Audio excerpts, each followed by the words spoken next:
Oi, meu nome é Polly e hoje nós vamos falar mais um pouquinho sobre esse livro aqui, da Ana Cláudia Quintana Arantes, A Morte é um Dia que Vale a Pena Viver. Diferentemente do que parece nos indicar o título dessa obra, esse livro não é sobre o fim da vida, mas sim um verdadeiro guia de como vivê-la. Você já deve ter assistido inúmeros filmes em que as pessoas estão no fim dos seus dias e deve ter observado que a inquietude de todas elas é uma só: não ter aproveitado a vida, não ter aproveitado os seus. Ninguém que chega nesse estágio está preocupado se trabalhou pouco, se tem muito ou pouco dinheiro, se teve muito ou poucos carimbos nos seus passaportes. Na verdade, a grande inquietude de todos eles é uma só: eu não aproveitei como deveria as pessoas que eu mais amo. Eu não dediquei tempo aos meus filhos, eu não dediquei tempo à minha esposa, eu tive um casamento falido porque eu não parei para aproveitar as pessoas com quem eu amava. Se você já assistiu o filme Clique, se não, ele, embora pareça uma comédia, mas ele tem muito drama ali, ele mostra exatamente isso: a vida de uma pessoa que, em busca de tantas coisas, né, de tantos bens materiais, de tanto sucesso profissional, deixou de lado aquilo que realmente importava. Então foi uma pessoa que não acompanhou o crescimento dos filhos, não dedicou tempo para a esposa, tudo isso para ter o tal do sucesso profissional. E quando ele chega lá no fim da vida, ele nota que de nada valeu tudo aquilo. Se a gente parar para pensar nesse modo automático que a gente vive hoje, que a gente precisa estar sempre performando, precisa ter sempre sucesso profissional, ter sempre sucesso material, em que a nossa satisfação, o nosso sucesso é medido com base naquilo que temos, de certa forma nós estamos vivendo um pouquinho como o ator desse filme. E é exatamente isso que a Ana Cláudia mostra nesse livro aqui, mas com histórias reais que ela vivenciou nas fases terminais de seus pacientes. E ela deixa claro que todos os pacientes que ela acompanhou no fim da vida, a angústia deles era exatamente não ter aproveitado as pessoas que eles mais amavam, não ter dedicado tempo aos filhos, não ter dedicado tempo para si mesmo. E aí um outro ponto interessantíssimo que tem nesse livro deixa muito claro o quanto a gente se negligencia, o quanto nós nos deixamos de lado o nosso bem-estar em prol não só das coisas materiais, do sucesso profissional, da conquista de bens materiais, mas também como a gente se deixa de lado com essa desculpa de que estamos sempre cuidando dos outros, né? E ela coloca uma frase que eu acho sensacional, né? Quando você só tem lixo por dentro, né? Quando você não tem como oferecer outra coisa para as pessoas. E a gente se esquece disso, porque a gente vive nesse automático de estar sempre servindo ao trabalho, servindo ao patrão, servindo ao dinheiro, servindo aos outros muitas vezes, e nos esquecemos de nós mesmas, nos negligenciamos.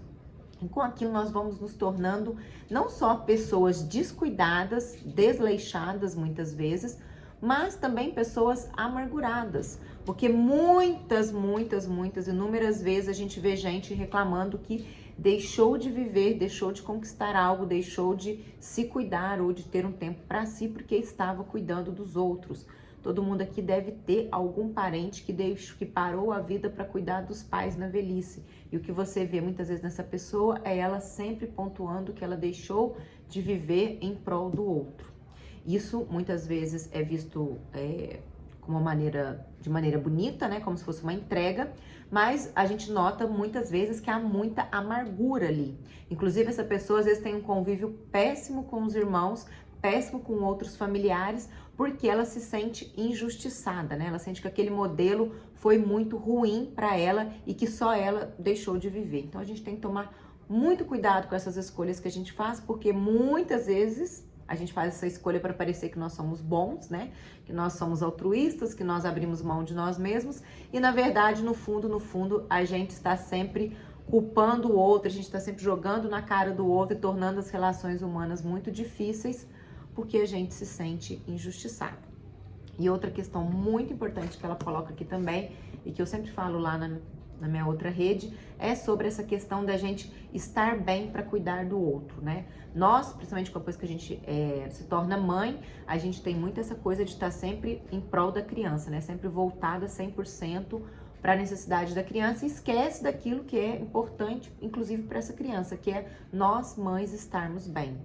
Então, quando a gente fica muito sobrecarregada, e isso é muito comum na maternidade, mas a gente também encontra em outras áreas, a gente acaba descontando na criança, né? Então, a gente pega um monte de obrigações, faz um monte de tarefas, colocando, né, aquela coisa que, olha como é que eu sou boa, como é que eu sou excelente mãe e tudo, e no final das contas aquela sobrecarga se transforma em irritação e a gente deixa de oferecer o nosso melhor. Isso a gente observa muito na maternidade, mas também voltando lá naquele exemplo do cuidado de idosos, a gente vê muito isso também com o filho que pega essa sobrecarga toda para ele, né? Normalmente a filha, né? Pega essa sobrecarga toda para ela e ela acaba ficando irritada, inclusive com aquele idoso, né? Eu não vou nem discutir que às vezes as relações são difíceis mesmo, mas a gente vê que essa questão da irritação, né? A gente às vezes acha que abrir mão de nós mesmas, deixarmos de fazer as coisas por nós, estarmos bem com nós mesmas, nos colocar em primeiro lugar, isso é o que faz a gente servir bem o outro. E muitas vezes não. Muitas vezes o fato da gente estar deixando tanto a gente de lado faz com que a gente adoeça, faz com que a gente se torne amarguradas, muito estressadas, muito reativas, e isso faz com que a gente não ofereça de fato o melhor pra gente. Então, assim, quando a gente faz a leitura desse livro aqui, né, e aí como ela traz essa visão da vida real mesmo, né, daquilo que ela observa das pessoas no fim da vida, fica bem claro o quanto é importante essa questão da gente dar valor, o verdadeiro valor para as coisas que importam. Então, pessoas são mais importantes que coisas, a educação dos nossos filhos é mais importante muitas vezes do que o sucesso profissional, né? O sucesso profissional só visando dinheiro, aquela coisa que a gente não tem tempo para mais nada, a gente só vive em prol de buscar sempre mais reconhecimento e a gente acaba às vezes negligenciando a educação dos nossos filhos e lá na frente a gente vai se arrepender disso, porque o tempo não volta, né? Não temos como voltar o tempo. E outro ponto muito importante que ela coloca é essa importância da gente se cuidar, da gente parar de achar que é só dar e não olhar nem um minutinho para si, e de quanto que quando a gente faz isso, o que a gente oferece de verdade para o outro não é o nosso melhor, muito pelo contrário. Então, se você está vivendo aí no automático, você está vivendo só em busca de coisas materiais, dá uma lidinha nesse livro aqui, dá uma pensadinha nas coisas que a Ana Cláudia escreve, que eu tenho certeza que vai fazer você refletir um pouquinho e pensar em direcionar melhor a energia da sua vida para outros lugares, que não seja só o trabalho, que não seja só o sucesso. Não que isso também não seja importante, né? A gente se realiza muito no trabalho, mas não pode ser só isso, tá? A gente se realiza ainda mais nas pessoas. Eu espero que vocês tenham gostado. Deixa o like aqui e se inscreva nesse canal. Até a próxima!